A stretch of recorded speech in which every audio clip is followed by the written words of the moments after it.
बेटा चल छत पर चलते हैं, कल तो तेरी शादी है। आज हम माँ बेटी पूरी रात बातें करेंगे। चल तेरे सिर की मालिश कर देती हूँ, तुझे अपनी गोद में सुलाऊं। कहते कहते आशा जी की आंखें बरस पड़ती है। विशाखा उनके आंसू पहुंचते हुए कहती है, ऐसे मत रो माँ, मैं कौन सा विदेश जा रही हूँ। 2 घंटे लगते हैं आगरा से मथुरा आने में, जब चाहूंगी तब आ जाऊंगी। विदा हो जाती है विशाखा माँ की ढेर सारी सीख लिए, मन में छोटे भाई बहनों का प्यार लिए, पापा का आशीर्वाद लिए, दादा दादी चाचा चाची मामा मामी बुआ फूफा मौसी मौसा सबकी ढेर सारी यादों के साथ। जल्दी आना बिटिया, आती रहना बिटिया, ये कहते हाथ हिलाते सबके चेहरे धुंधले हो गए थे विशाखा के आंसुओं से। संग बैठा आकाश उसे चुप कराते हुए कहता है, सोच लो पढ़ाई करने बाहर जा रही हो, जब मन करे चली आना। शादी के 1 साल बाद ही विशाखा के दादाजी की मृत्यु हो गई। उस समय वो आकाश के मामा की बेटी की शादी में गई थी। आकाश विशाखा से कहता है, ऐसे शादी छोड़कर कैसे जाएंगे विशु, दादाजी को एक ना एक दिन तो जाना ही था, फिर चली जाना। चुप थी विशाखा, क्योंकि माँ ने सिखाकर भेजा था, अब वही तेरा घर है, जो वो लोग कहे वही करना। 6 महीने पहले आनंद भैया मामा की बेटी की शादी में भी नहीं जा पाई थी, क्योंकि सासू माँ बीमार थी। अब विशाखा एक बेटी की माँ बन चुकी थी। जब उसका 5वां महीना चल रहा था तभी चाची की बिटिया की शादी पड़ी थी।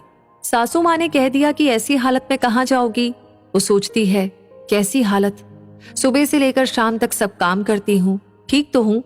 इस बार उसका मन बहुत था, इसलिए उसने आकाश से कहा कि मम्मी जी से बात करे और उसे शादी में लेकर चले। चाची का फोन भी आया था आकाश के पास, तो उन्होंने कह दिया कि आप लोग जिद करेंगे तो मैं ले आऊंगा, लेकिन कुछ गड़बड़ हुई तो जिम्मेदारी आपकी होगी। फिर तो माँ ने ही मना कर दिया, रहने दे बेटा, कुछ भी हुआ तो तेरे ससुराल वाले बहुत नाराज हो जाएंगे।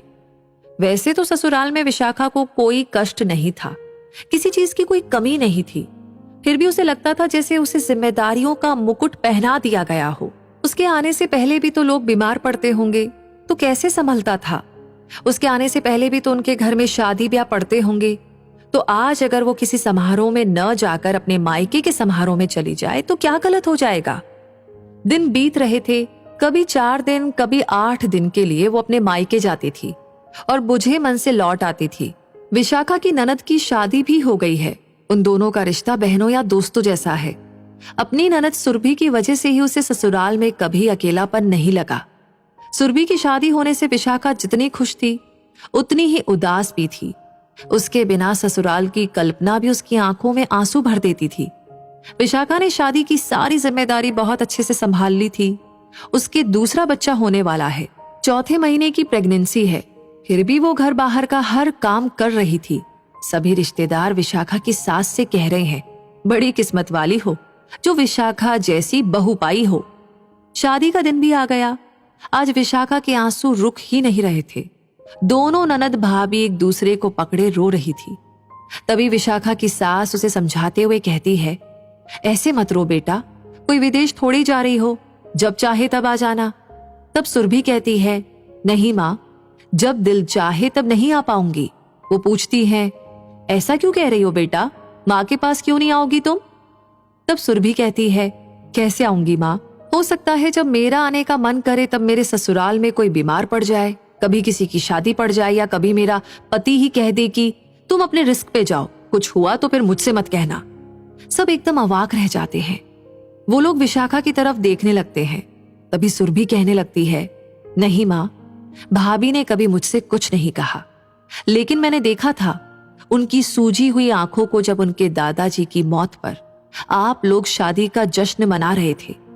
मैंने महसूस की है वो बेचैनी, जब आपको बुखार होने के चलते वो अपने भैया की शादी में नहीं जा पा रही थी। मैंने महसूस किया है उस घुटन को जब भैया ने उन्हें उनकी चाची की बेटी की शादी में जाने से मना कर दिया था। उन भैया ने जिन्होंने उनकी विदाई के समय कहा था, सोच लो, तुम बाहर पढ़ने जा रही हो, जब मन करे तब आ जाना। आपको नहीं पता भैया, आपने भाभी का विश्वास तोड़ा है। कल को मेरे ससुराल वाले भी मुझे छोटे भैया की शादी में न आने दे तो सोचा है कभी आपने? पापा, हमारी गुड़िया तो आपकी जान है, कभी सोचा है आप सबने कल को पापा को कुछ हो जाए और गुड़िया के ससुराल वाले उसे ना आने दे? कभी भाभी की जगह खुद को रख कर के देखिएगा। एक लड़की अपने जीवन के 24 से 25 साल जिस घर में गुजारती है, जिन रिश्तों के प्यार की खुशबू से उसका जीवन भरा होता है, उसको उसी घर जाने, उन रिश्तों को महसूस करने से रोक दिया जाता है। मुझे माफ कर दीजिए भाभी, मैं आपके लिए कुछ भी नहीं कर पाई।